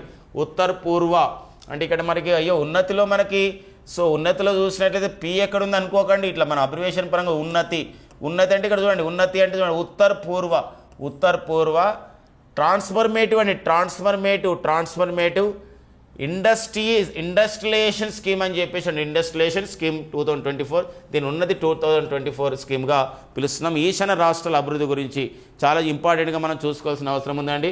సో ప్రతి పాయింట్ అక్కడ ఇంపార్టెంట్గా ఉంటుంది. ప్రసాద్ అండి, ఒకప్పుడు మనం ప్రసాద్ అని పేరు పిలిచినాం. ఈ ప్రసాద్ పేరు ఇప్పుడు ఏమైందంటే ప్రసాద్ అయిందండి. ప్రసాద్ ఓకేనా. ఈ ప్రసాదం మనకి ఎక్కడ ఇస్తారండి? గుళ్ళల్లో ఇస్తారు. మరి మనము కళ్ళకు అద్దుకొని తింటాం కదండి ప్రసాద్. మరి గుళ్ళు గోపురాలంటే మనకి ఏమొస్తాయంటే పిలిగ్రిమేజ్ యాత్రా స్థలాలు వస్తాయి. ఈ యాత్రా స్థలాలని మనం అభివృద్ధి చేయడమే ప్రసాద్ స్కీమ్ అండి. స్వదేశ్ దర్శన్ స్కీమ్ ఏంటంటే ఇక్కడ మనకి పర్యాటక ప్రాంతాలను అభివృద్ధి చేయడం. ఇప్పుడు విశాఖపట్నంలో సింహాచలం అంటే ఇది ఒక యాత్రా స్థలం అవుతుంది, పుణ్యక్షేత్రం అవుతుంది. అదే విశాఖపట్నం దగ్గరలో ఉన్న బొర్రా గుహలను దర్శించడం అంటే స్వదేశ్ దర్శన్ స్కీమ్ కిందకి వస్తుంది. ఇప్పుడు బల్కంపేట, హైదరాబాద్లో బల్కంపేట ఆలయము, పోచంప ఆలయాలను దర్శించడం అంటే అది దేని కిందకి వస్తుంది? ప్రసాద్ స్కీమ్ అవుతుంది. యాదాద్రి భువనగిరి జిల్లాలో ఉన్నటువంటి భువనగిరి కోటను సందర్శించడం, వికారాబాద్ జిల్లాలో ఉన్నటువంటి అనంతగిరి హిల్స్ని సందర్శించడం అంటే దేని కిందకి వస్తుంది? అంటే స్వదేశీ దర్శన్ కిందకి వస్తుంది. యాదాద్రి భువనగిరి జిల్లాలో ఉన్న యాదాద్రి టెంపుల్ సందర్శించడం అంటే ఏమైందంటే అది ప్రసాద్ స్కీమ్ కింద వస్తుంది. ఈ క్లారిటీ మనకి ఇంపార్టెంట్ అనమాట.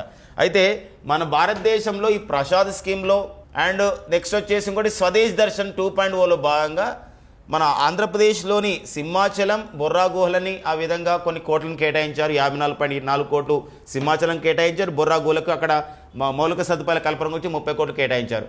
హైదరాబాద్లో ఉన్న బల్కంపేట, పోచం ఆలయాలకి సో మరి ఇది ఏంటంటే ఇది ప్రసాద్ స్కీమ్లో భాగం. ప్రసాద్ అనే స్కీమ్లో భాగంగా కొంత డబ్బును కేటాయించారు మౌలిక సదుపాయాల గురించి. యాదాద్రి భువనగిరి జిల్లాలో ఉన్నటువంటి భువనగిరి కిల్లా అంటాం, భువనగిరి కోటకు ఆ విధంగా అక్కడ మౌలిక సదుపాయాలు కల్పించడానికి టూరిస్టుల గురించి అక్కడ కొన్ని కార్యక్రమాలు ఏర్పాటు చేశారు. వికారాబాద్ జిల్లా మరి అనంతగిరి హిల్స్ అని చెప్పేసి అంటాం, తెలంగాణ ఊటిగా ప్రసిద్ధి చెందిన ప్రాంతం అనమాట. సో దాన్ని అక్కడ కూడా కొన్ని సౌకర్యాలు కల్పించడానికి ఈ కార్యక్రమానికి వర్చువల్ ద్వారా శంకుస్థాపన జరిగింది. ఈ కార్యక్రమంలో కేంద్ర పర్యాటక శాఖ మంత్రి, సాంస్కృతిక శాఖ మంత్రి అయినటువంటి సో ఎవరండి మనకి కిషన్ రెడ్డి గారు కూడా పాల్గొనడం జరిగింది అనమాట. ఇది దేశవ్యాప్తంగా జరిగింది. నరేంద్ర మోడీ గారు కూడా వర్చువల్ ద్వారా పాల్గొనడం జరిగింది అనమాట. ఇక ఇప్పుడు వచ్చేసి చూసండి, అబ్రివేషన్ మనకి ఇంపార్టెంట్. ప్రసాద్ అబ్రివేషన్ ఇంపార్టెంట్, స్వదేశీ దర్శన్ అబ్రివేషన్ లేదు. ఇక్కడ clarity very very important. Prasad అనే కార్యక్రమంలో పుణ్యక్షేత్రాలను అభివృద్ధి చేశారు. స్వదేశీ దర్శన్లో భాగంగా ఏంటంటే యాత్రా స్థలాలు ఎక్కడైతే ఉంటాయో ఇక్కడ ఇప్పుడు మనకి అనంతగిరి హిల్స్ కానీ ఇలాంటి బొర్రా గుహలు ఇలాంటి వాటిల్లో టూరిస్ట్ని ఎంకరేజ్ చేయడానికి అక్కడ ఇన్ఫ్రాస్ట్రక్చర్ ఫెసిలిటీస్ని కలిగించడం అనేది జరుగుతుంది అనమాట. మరి ప్రసాద్ అంటే అర్థం చూడండి. ప్రసాద్ అంటే అర్థం ఏంటంటే ఇక్కడ పి అంటే పిలిగ్రిమేజ్ అండి, పిలిగ్రిమేజ్. మరి పిలిగ్రిమేజ్ అండ్ పి అంటే పిలిగ్రిమేజ్. మరి ఆర్ అంటే ఏంటంటే రిజర్వేషన్ అంటే అర్థం ఏంటంటే రిజర్వేషన్ అంటే రిజర్వేషన్ కాదండి, రిజర్వేషన్ అంటే అర్థం ఏముంటుంది అంటే ఇక్కడ పునరుద్ధరించడం, రిజర్వేషన్. అండ్ స్పిరిచువల్ అంటే ఆధ్యాత్మికమైన ప్రాంతాలని, హెచ్ అంటే అర్థం ఏంటంటే ఇక్కడ హెరిటేజ్, అంతవరకు హెచ్ లేకపోయే హెరిటేజ్ అంటే వారసత్వాన్ని. అగ్మెంటేషన్ టైప్ అంటే ఉన్నదాన్ని మనం ఏం చేయాలంటే ఒక డెవలప్ చేసుకుంటూ అగ్మెంటేషన్ డ్రైవ్ అంటే ఏంటంటే నియమిత కాలంలో పూర్తి చేసేదాన్ని మనం డ్రైవ్ అంటాం అనమాట. ఇది జరిగింది చూడండి ఒకసారి. Pilgrimage, reservation and spiritual heritage augmentation drive. పాత పేరు ప్రసాద్ అండి, పాత పేరు మనకు ప్రసాద్ అనే కార్యక్రమం. ఈ ప్రసాద్ పేరు ఇప్పుడు ఎలా మార్చింది, ప్రసాద్గా మార్చింది. ఆ ప్రసాద్ యొక్క అబ్రివేషన్ ఇలా ఉందన్నమాట. ఓకే, నెక్స్ట్ చూద్దామండి. సర్దార్ రమేష్ సింగ్ అరోడా. సో ఎవరండి సర్దార్ రమేష్ సింగ్ అరోడా? మరి సర్దార్ రమేష్ సింగ్ అరోడా వీరి యొక్క నేపథ్యం చాలా ఇంపార్టెంట్గా ఉంటుంది. సో వీరు పంజాబ్లో అంటే పాకిస్తాన్లోని ఆల్రెడీ రాసుకున్నాం అక్కడ పాక్ అంటే పాకిస్తాన్లోని పంజాబ్ రాష్ట్రం ప్రావిన్స్లో మరి పాకిస్తాన్ ముస్లిం లీగ్ నవాజ్ పార్టీకి చెందిన వారి సర్దార్ రమేష్ సింగ్ అరోడా. ఇటీవల పాకిస్తాన్లో జరిగినటువంటి పంజాబ్ రాష్ట్రానికి సంబంధించిన ఎన్నికలు జరిగినాయి. సో ఆ నేపథ్యంలో అక్కడ పంజాబ్ రాష్ట్రానికి ముఖ్యమంత్రిగా తొలిసారి ఒక మహిళ ఎన్నికైంది. ఆమె పేరే మరియం నవాజ్ షరీఫ్ వాళ్ళ కూతురు. 3 సార్లు నవాజ్ షరీఫ్ పాకిస్తాన్కి ప్రధానమంత్రి అయ్యారు. వారి కూతురు తొలిసారి ఇక్కడ ముఖ్యమంత్రి అయింది. ఈ ముఖ్యమంత్రి అయినటువంటి మరియం నవాజ్ మంత్రివర్గంలో ఒక సిక్కు మతానికి చెందిన వ్యక్తి మంత్రి కావడం జరిగింది. మైనార్టీ వ్యవహారాల శాఖ మంత్రి, మైనార్టీ అఫేర్స్ మినిస్టర్గా మంత్రి కావడం జరిగింది. సో ఆ పాయింట్ చాలా చాలా ఇంపార్టెంట్గా ఉంటుంది. ప్యారెట్ ఫీవర్ అంటే ఇది ఒక బ్యాక్టీరియా వ్యాధి అండి. ఇది ఒక బ్యాక్టీరియా ద్వారా వ్యాపిస్తుంది. సో మరి జంతువుల నుండి మనుషులకు సోకుతుంది. సో మరి ఇలాంటి సందర్భంలో ఇది మనకి ఒక లక్షణాల ద్వారా మనకి ఇక్కడ ఏంటంటే ఇక్కడ ఇటీవల కాలంలో యూరోపియన్ యూనియన్లోని డెన్మార్క్ దేశం, స్వీడన్ లాంటి దేశాల్లో గుర్తించడం జరిగింది, బెల్జియం లాంటి దేశాల్లో ప్యారెట్ ఫీవర్. ఇటీవల కాలంలో ప్యారెట్ ఫీవర్ అనేది ఏ దేశంలో ప్రబలింది, ఏ ఖండంలో ప్రబలింది అంటే యూరోపియన్ యూనియన్లో, యూరోపియన్ యూనియన్లో కొన్ని దేశంలో వచ్చిందని చెప్పొచ్చు అనమాట. ఈ మధ్యకాలంలో చూడండి డిసీజ్ ఎక్స్ అని చెప్పేసి మనకు వస్తుందని చెప్పేసి WHO ప్రకటించడం జరిగింది. త్వరలోనే ఇది చాలా జాగ్రత్తగా ఉండమని చెప్పేసి. ఈ మధ్యకాలంలో మనకు పెరు అనే దేశం ఉంది. పెరు అనే దేశం అయితే ఆరోగ్య అత్యవసర పరిస్థితిని విధించుకుంది. మరి పెరు దేశం అనేది ఆరోగ్య అత్యవసర పరిస్థితిని, ఒక హెల్త్ ఎమర్జెన్సీని, ఆరోగ్య అత్యవసర పరిస్థితిని పెరు దేశం ఎందుకు విధించుకుంది అని చెప్పేసి అంటే బికాజ్ ఆఫ్ డెంగ్యూ అండి. డెంగ్యూ అనే ఒక వ్యాధి అనేది ప్రబలం ద్వారా ఆరోగ్య అత్యవసర పరిస్థితిని అక్కడ విధించుకోవడం జరిగింది. సో ఈ నేపథ్యం గమనించాల్సిన అవసరం ఉంది. యూరోపియన్ యూనియన్ అని చెప్పేసి అంటాం. యూరోపియన్ యూనియన్లో ఇటీవల కాలంలో ఏ దేశాల్లో ప్రబలిన వ్యాధి పేరు బ్యాక్టీరియా వ్యాధి లేదా ప్యారెట్ ఫీవర్. ప్యారెట్ మనకు గుర్తు కూడా ఉంది కాబట్టి ప్యారెట్ అనే ఫీవర్ అనేది ఇటీవల ఒక ఐరోపా ఖండంలో కొన్ని దేశాలు వ్యాపించింది. ఇది ఏ రకమైన జబ్బు అంటారు, ఏ రకమైన అంటే ఎట్లా ఏది అంటే వైరసా, బ్యాక్టీరియా, ఫంగి అన్నప్పుడు ఇక్కడ బ్యాక్టీరియల్ డిసీజ్గా చెప్పుకుంటాం. ఈ ఐరోపా యూనియన్ అంటున్నాం కాబట్టి దీని ప్రధాన కార్యాలయం బెల్జియంలో ఉంది అనే విషయం గమనించండి. బెల్జియంలో ఉన్నటువంటి దీనిలో 27 సభ్య దేశాలు ఉన్నాయి. మరి ఒక Ursula von der Leyen European Union కమిషన్కి సో మరి ఎవరున్నారు ప్రజెంట్ దానికి ఒక అధ్యక్షురాలు అంటే ఉర్సులా వాన్ డెర్ లియాన్ అని జర్మనీ దేశం చెందినటువంటి ఒక ఆవిడ మహిళ తొలిసారిగా అక్కడ పనిచేస్తున్న సందర్భం అనమాట. ఓకేనా. సో ఇవన్నీ మై డియర్ ఫ్రెండ్స్, ఒక మనకి మార్చి 8, 2024 కరెంట్ అఫైర్స్ అనేది మనకి చాలా డిస్కస్ చేసుకున్నాం. సో కొన్ని రోజులలో మన కరెంట్ అఫైర్స్ కొన్ని దినపత్రికలు ఎక్కువ వస్తున్న సందర్భం ఉంటుంది. ఆ రోజు ఎక్కువ కరెంట్ అఫైర్స్ వస్తే కొన్ని రోజులు తక్కువ ఉంటాయి. సో ఎప్పుడు మనం ఒకేలాగా దానికి సంబంధించిన వివరణ ఇవ్వలేం కాబట్టి సో మరి మీరు ఒక కాంపిటేటివ్లో ఉంటున్నాం కాబట్టి సో దాన్ని బట్టి మనకు బిట్స్ అనేది వస్తాయి. అనవసరమైన లాగింగ్ కూడా మనం చేసుకోకూడదు. ప్రతిసారి లాగింగ్ చేసుకోవడం ద్వారా కూడా అన్వాంటెడ్ మనకు సమాచారం వస్తుంది. సో మనం మన యొక్క టాలెంట్ మనకు సంబంధించినటువంటి దాన్ని కూడా ఎప్పుడు ఎగ్జిబిషన్ చేయడానికి కాదు, మెస్మరైజ్ చేయడానికి కాదు. క్లాసెస్ అనేది మీకు ఖచ్చితంగా కాంపిటేటివ్ ఎగ్జామ్స్కి ఉపయోగపడే విధంగా మన షామ్ ఇన్స్టిట్యూట్ ద్వారా సో మా గౌరవ షామ్ ఇన్స్టిట్యూట్ చైర్మన్ అయినటువంటి మరి శ్యామ్ సార్ గారు సో దీనిపైన కరెంట్ అఫైర్స్ అందించాలనే ఒక సంబంధించిన విషయంతో మీకు అందించడం జరుగుతుంది వారి యొక్క ఆలోచనలతో. కాబట్టి ఆ విషయాన్ని గమనించండి. So thank you friends and all the best.